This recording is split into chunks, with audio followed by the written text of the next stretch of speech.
नमस्कार दोस्तों, जय श्री राम, जय श्री बागेश्वर धाम सरकार, जय श्री बालाजी महाराज की, जय श्री सन्यासी बाबा की। तो दोस्तों, स्वागत है आपका एक बार फिर से हमारे चैनल पर एक और नई वीडियो के साथ। और आज की वीडियो में हम बात करेंगे गणेश चतुर्थी को लेकर। जी हाँ दोस्तों, गणेश चतुर्थी कब है पूजा का शुभ समय, साथ ही पारण का शुभ समय क्या होगा और गणेश पूजा के समय हमें कौन सी सावधानियाँ बरतनी होगी। तो चलिए जानते हैं वीडियो में। तो दोस्तों, आपको बता दें कि भाद्रपद मास के शुरू होते ही गणेश जी के आगमन की उत्सुकता पूरे भारतवर्ष में देखने को मिलती है। उनके भक्त जैसे ही गणेश जी के आने की आहट सुनते हैं, उनके आगमन की तैयारी में लग जाते हैं। घरों, पंडालों, गलियों और जगह जगह गणपति बप्पा मोरिया का ही रंग दिखाई पड़ता है। लेकिन साल 2023 में लगभग सभी त्योहारों के दो मुहूर्त देखने को मिले हैं। ऐसे में क्या आप जानते हैं कि 2023 में गणेश चतुर्थी किस दिन की है? गणपति बप्पा को घर लाने का शुभ मुहूर्त क्या है? क्या आपको गणेश जी की स्थापना की विधि के बारे में पता है? क्या आप यह जानते हैं कि गणपति बप्पा को घर लाने के लिए और उसके घर लाने के बाद आपको क्या स्वागत करना होता है और कैसे स्वागत करना होता है? क्या आप गणपति बप्पा की पूजा में इस्तेमाल होने वाली सामग्रियों के बारे में जानते हैं? और कहीं आप भी तो बाकी लोगों की तरह इस बार गणेश चतुर्थी के शुभ मुहूर्त को लेकर कन्फ्यूजन में तो नहीं है? तो दोस्तों, अगर इनमें से कोई भी एक सवाल आपके मन में है तो आज की यह वीडियो हमारी देख लीजिए। लेकिन उससे पहले दोस्तों, अगर आपने अभी तक हमारे चैनल को सब्सक्राइब नहीं किया है तो प्लीज़ चैनल को सब्सक्राइब कर ले, ताकि बागेश्वर धाम सरकार से जुड़ी और भी बहुत सारी जानकारी आपको देखने और सुनने को मिलती है। और साथ ही आपको बता दें कि पंडित धीरेन्द्र कृष्ण शास्त्री जी यानी बागेश्वर धाम सरकार जी ने गणेश चतुर्थी से जुड़ी हर एक जानकारी अपने भक्तों को बताई है, जिन्हें आज हम इस वीडियो में बताने वाले हैं।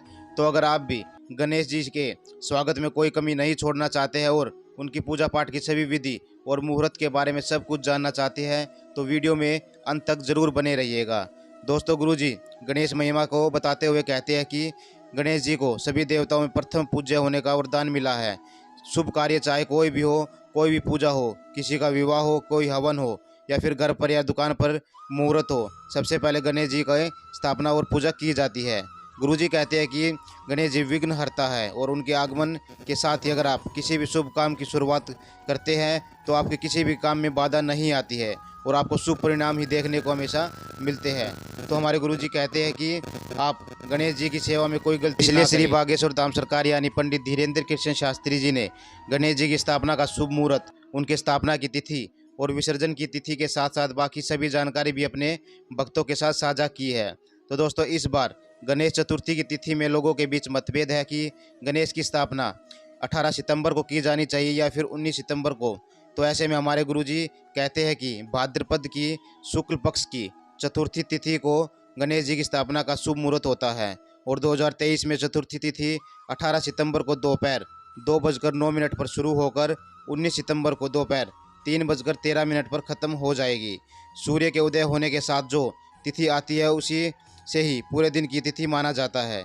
इसलिए इस बार गणेश चतुर्थी की शुरुआत और गणपति बप्पा की स्थापना 19 सितंबर को की जाएगी। दोस्तों, गुरुजी कहते हैं कि ऐसे तो आप अपनी सहूलियत के हिसाब से 19 सितंबर वाले दिन किसी भी समय गणेश जी की स्थापना कर सकते हैं और अगर कोई भी शुभ काम शुभ मुहूर्त के साथ किया जाए तो वह विशेष फलदायी होता है। तो इसलिए गणेश जी की प्रतिमा की स्थापना का शुभ मुहूर्त गुरुजी ने 19 सितंबर को 11:07 से दोपहर 1:34 तक बताया है। अगर आप अपने घर में गणेश जी की स्थापना करना चाहते हैं तो इस समय के बीच आप गणेश जी की स्थापना कर सकते हैं। लेकिन अगर आप शुभ मुहूर्त के समय पर स्थापना नहीं कर पाते हैं तो आप प्रदोष काल से पहले किसी भी समय गणेश जी को अपने घर में लाकर विराजमान कर सकते हैं। दोस्तों, आजकल सभी लोग गणेश जी को अपने घर में स्थापित करने लगे हैं, लेकिन गणेश जी की स्थापना से पहले आपको कुछ नियम और कायदे जरूर जान लेने चाहिए ताकि गणेश जी की पूजा में आपको कोई भी गलती ना हो और आपको गणेश जी की सेवा का पूरा फल मिल सके। तो ऐसे में गणेश जी की पूजा से जुड़ी बहुत सारी विधि और नियम हमारे गुरुजी ने अपने भक्तों को बताई है।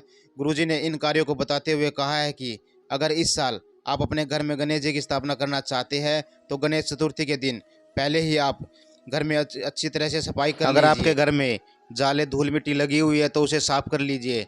पूरे घर को गंगाजल से पवित्र कीजिए। इसी के साथ ध्यान रखिए कि गणेश जी की स्थापना से पहले आपको रसोई में प्याज लहसुन का इस्तेमाल नहीं करना है। अगर आप अपने घर में मांसाहार भोजन बनाते हैं तो उसका भी त्याग करना जरूरी है। इसी के साथ किसी भी तरीके के दुर्वासन जैसे नशा मदिरा का सेवन भी आपको गणेश जी की पूजा के दौरान नहीं करना होता है।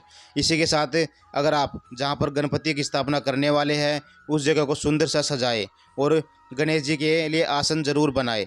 अगर आप ज़्यादा तामझाम नहीं करना चाहते हैं तो कम से कम एक चौकी पर लाल रंग का कपड़ा बिछाकर आप उस पर हल्दी और चावलों से स्वास्तिक बनाएं। इसी के बाद गणेश जी को यहाँ पर विराजमान कर दीजिए।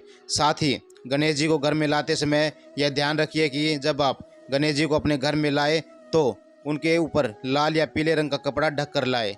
सबसे पहले गणेश जी का मुख अपनी घर की तरफ कीजिए और प्रवेश द्वार पर ही उनकी आरती जरूर करें। और आपको बता दें कि ऐसा इसलिए किया जाता है कि गुरुजी का कहना है कि जब हम अपने घर में गणेश जी की स्थापना करते हैं तब सबसे पहले गणेश जी को अपने घर को दिखाना चाहिए। ऐसा करने से वह सर्वप्रथम आप पर और आपके घर पर अपनी कृपा बरसाते हैं। गणेश जी को घर में लाने के बाद सबसे पहले उन्हें आसन पर स्थापित करें और दोबारा से उनकी आरती करें। इसके बाद गणपति के लिए प्रसाद जरूर बनाएं। यह सभी जानते हैं कि गणपति को मोदक बहुत पसंद होते हैं, तो आप उनकी पसंद के मोदक और लड्डू प्रसाद बना सकते हैं।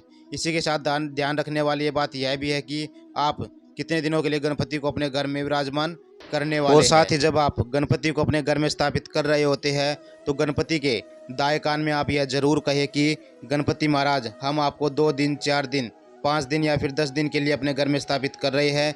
इस दौरान आप हमारे घर पर और हमारे परिवार पर अपनी कृपा बनाए रखिएगा। दोस्तों, गुरुजी के अनुसार जितने दिन भी गणपति आपके घर में रहते हैं, आप ध्यान रखें कि उतने दिनों तक आपके घर में भक्ति, श्रद्धा और प्रेम का माहौल हमेशा बना रहना चाहिए और किसी भी तरह के कलेश और मनमुटाव आपस में ना हो, क्योंकि जहाँ लड़ाई झगड़े होते हैं वहाँ कोई भी अतिथि ज़्यादा समय तक नहीं टिकता है।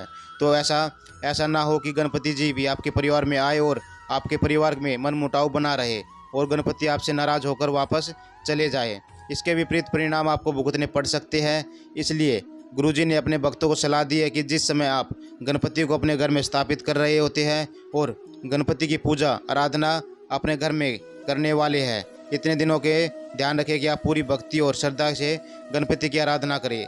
दोपहर के समय सोना बिल्कुल बंद करें और घर में प्रेम का माहौल बनाकर रखें, क्योंकि अगर आपके घर में प्रेम का माहौल बना रहेगा तो सकारात्मक ऊर्जा का प्रभाव भी होता रहेगा। और आपको बता दें कि जहाँ पर सकारात्मक ऊर्जा का प्रभाव होता है वहाँ पर हर देवी देवताओं का वास होता है। हर देवी देवता अपनी इच्छा से परिवार में रहते हैं, साथ ही अपनी शक्ति से अपने परिवार को बचाए भी रखते हैं।